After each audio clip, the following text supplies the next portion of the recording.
Hello! Magandang araw mga kasari-sari test. Kamusta kayo? Kamusta ang buhay tindahan ninyo?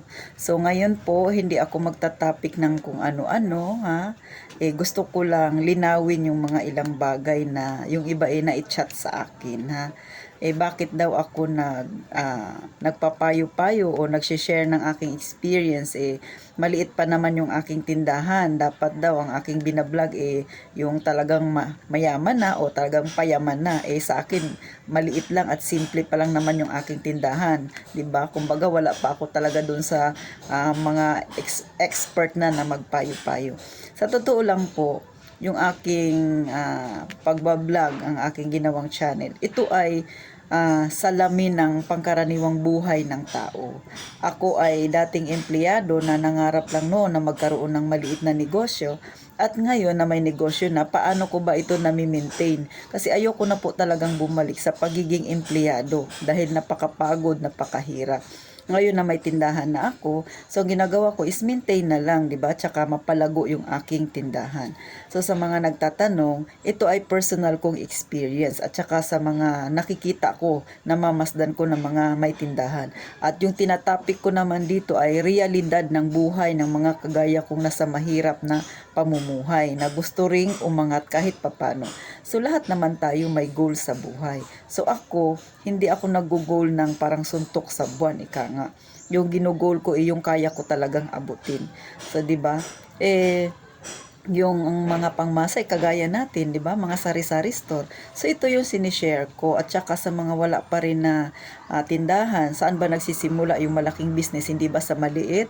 Kaya yung mga nararanasan ko, mararanasan din ito ng mga baguhan pa lang sa pagtitindahan, at saka sa mga nagre-research kung ano yung gagawin nila kapag nagkaroon sila ng sari-sari store, ano ba yung magiging problemang haharapin nila. Kapag napanood nila ito, maaring makatulong ito sa kanila ng malaki na hindi na nila ma-experience yung ganong mga problema, 'di ba? Maiiwasan nila. O kung hindi man talaga maiiwasan, mayroon kaagad silang solusyon na maiisip para hindi ganon kalaki o lumala ng husto ang ganong problema. So, ganon po ang aking ginagawa dahil ang buhay ko ay pangmasa. Dahil yung buhay na ito na nakikita niyo sa akin, ito yung buhay talaga ng mga mahihirap, ng mga maliliit na kagaya natin. So, wala ako doon sa pagbablog ng payaman-yaman na yan. Bagamat meron din akong goal sa buhay.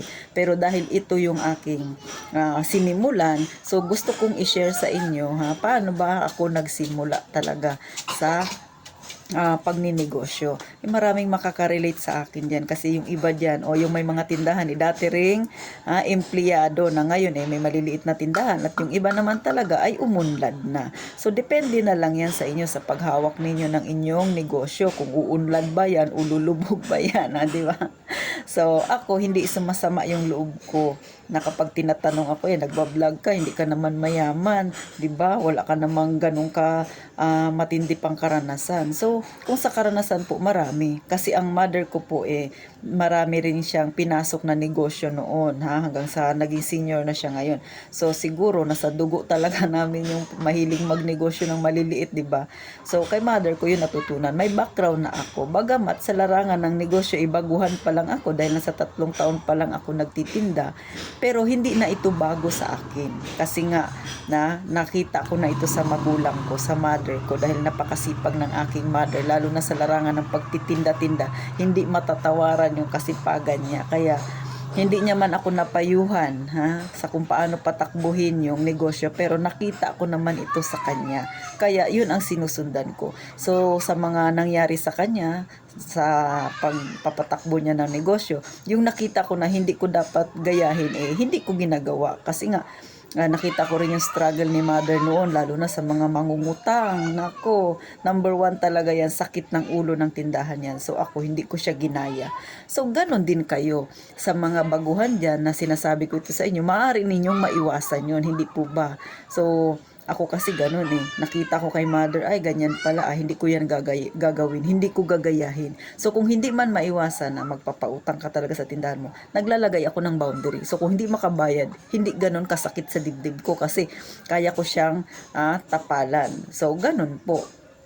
Pero siguro kung hindi ko nakita kay mother yun, baka gayan din ako ng iba na pag nagpautang, sige lang, dire-diretso lang, okay lang kasi customer, di ba? O dahil nakita ko na yun, bagamat hindi ko pa na-experience, so hindi ko siya ginagawa. So yun din yung nais kong i-emphasize sa inyo, bagamat hindi pa kayo nagtitindahan, pero nagre-research na kayo, di ba? Hindi pa ninyo nararanasan, o alam nyo na kaagad nagkakaroon kayo ng instinct na, ay oo nga, di ba? Maaring mangyari ito kasi talagang hindi maiiwasan. So ito yung gagawin ko. So wala pa kayo sa ganung sitwasyon, mayroon na kayo kaagad solusyon, o di ba? So ganun po. Sa mga nagtatanong sa akin, sa mga nagchat-chat sa akin, yun po yung aking yun ang nagmotivate sa akin, bakit ko ito ginawa yung vlog.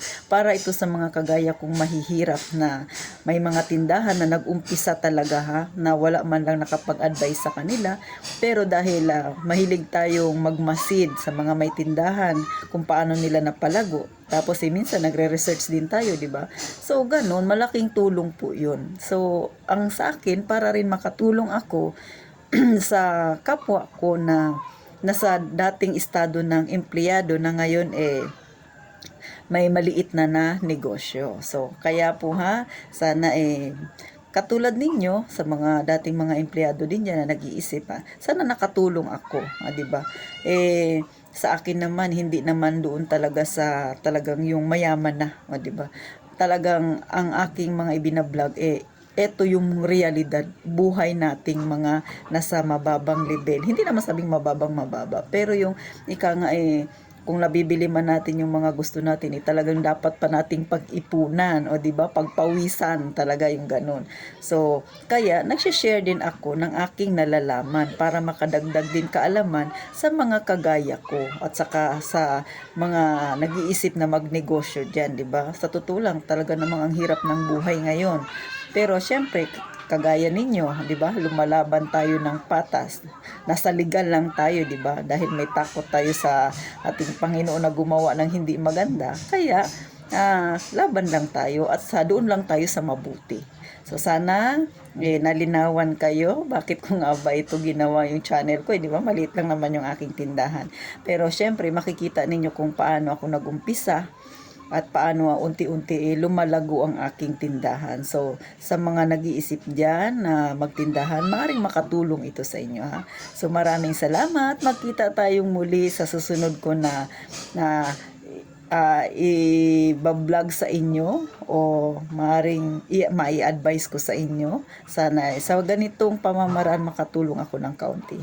Mag-ingat tayong palagi mga kasari-sari test ko dyan.